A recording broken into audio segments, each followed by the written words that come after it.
ಶ್ರೀ ಗುರು ಬಸವಲಿಂಗಾಯ ನಮಃ.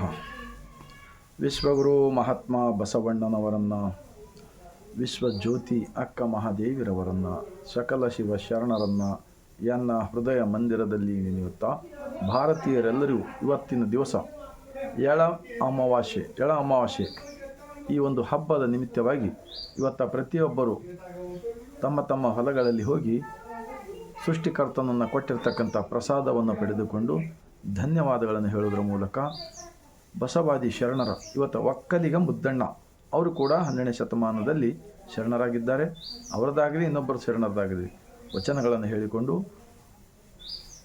ನಾವು ಈ ದೇಹದೊಳಗಿರ್ತಕ್ಕಂಥ ಜೀವಕ್ಕೆ ಭೂಮಿಯ ಮೇಲೆ ಬೆಳೆದಿರ್ತಕ್ಕಂಥ ಒಂದು ಅನ್ನವನ್ನು ಸಮರ್ಪಣೆ ಮಾಡಿ ಸೃಷ್ಟಿಕರ್ತನ ನೆನಪಿಸಿಕೊಂಡು ಪ್ರಸಾದ ಪಡೆದೇ ಆದರೆ ಈ ಭೂಮಿಗೆ ಹುಟ್ಟಿ ಬಂದಿದ್ದಕ್ಕೆ ಸಾರ್ಥಕವಾಗಲಿದೆ.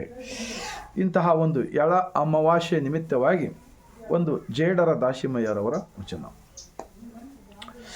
ಇಳೆ ನಿಮ್ಮ ದಾನ, ಬೆಳೆ ನಿಮ್ಮ ದಾನ, ಸುತ್ತಿ ಸುಳಿದು ಬೀಸುವ ಗಾಳಿ ನಿಮ್ಮ ದಾನ, ಎತ್ತು ನಿಮ್ಮ ದಾನ, ಬಿತ್ತು ನಿಮ್ಮ ದಾನ, ನಿಮ್ಮ ದಾನವನುಂಡು अन्यर ಹೊಗಳುವ कुन्निಗಳ नानेंबे रामनाथ. इस वचन का भावार्थ क्या होता है? ये ज़मीन हमारा नहीं, आज हमारा होगा, कल दूसरा का होगा, परसों तीसरा का होगा, एक दिन छोड़ के जाना है, लेकिन ज़मीन जहाँ पर है वहाँ पर ही रहेगा. वो सृष्टि का मालिक का होता है. इड़े निम्मा दाना, इसका मतलब ज़मीन सृष्टि का मालिक का है. बेड़े निम्मा दाना, हमको पैदा करे सवाला. इस धरती पे हम जो जवारी हो, तुअर हो, कुछ भी जो पेड़ थे ना, उसको बीन्स को उगल के, उसको झाड़ बना के, उसको फूल लगा के, उसको फल लगा के जो दान मिलता ना हमको, ये ज़मीन के अंदर का चेतना ज्ञान किसका है? ज्ञान का शक्ति एक ही मालिक का होता है, इडीं ब्रह्मांड का. बेड़े निम्म दान, सुत्ती सुड़िदु बीसुव गाड़ी निम्म दान. ये हवा चौतरफ सारी दुनिया के अंदर एक ही हवा होता है, अलग अलग नहीं होता है. ये भी मालिक का एक ही मालिक का होता है. सुत्ती सुड़िदु बीसुव गाड़ी निम्म दान, यत्तु निम्म दान.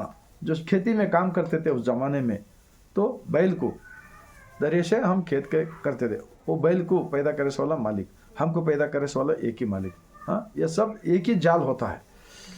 यत्तु निम्म दान, बित्तु निम्म दान, निम्म दानवनुंडु मतलब ये अपना सभी शरीर के अंदर जो चेतना ज्ञान शक्ति है ना, इडीं ब्रह्मांड के अंदर है. वो ही चेतना ज्ञान का शक्ति जमीन में है. उसी की वजह से तो जो भी हम दान बीज घोलते हैं जमीन के अंदर, वो 1 को 1000 दाना बनते हैं. बनाने वाला मालिक सृष्टि का मालिक है, निराकार है. उनको मंदिर नहीं, कोई मूर्ति नहीं, कुछ नहीं, निराकार है. हमारा अंदर का जो चेतना है ना, ये भी निराकार है. ये समझे सो हमारा बसवा कल्याण के महात्मा बसवण्णा जी 12वीं शताब्दी के अंदर अनुभव मंडप के लिंगायत धर्म का विचार आचार सबके लिए समानता होता है. इसीलिए मैं इस वचन का भावार्थ जेडर दासिमय का वचन का ना, ये जो हर आदमी अगर समझ के ज़िंदगी करे तो स्वतंत्र भारत देश के अंदर हम स्वतंत्र होते हैं, नहीं तो गुलाम होते हैं, मनुवादी का गुलाम होते हैं. निम्म दानवनुंडु अन्यर ಹೊಗಳುವ कुन्निಗಳ नानेंबे रामनाथ. ये 33 करोड़ भगवान बनाए ना कदम कदम पे, ये विदेशी लोग हैं, ये मनुवादी लोग हैं. ये भारतवासियों को गुलाम बनने का एक बहुत बड़ा षड्यंत्र है. इसको छोड़ दो. शरणों का वचन का किताब पढ़ो, 12वीं शताब्दी का अनुभव मंडप के बोलकर मैं बार बार विनंती करते हुए ये वचन का वीडियो 1950 से ज़्यादा वीडियो हो गए हैं.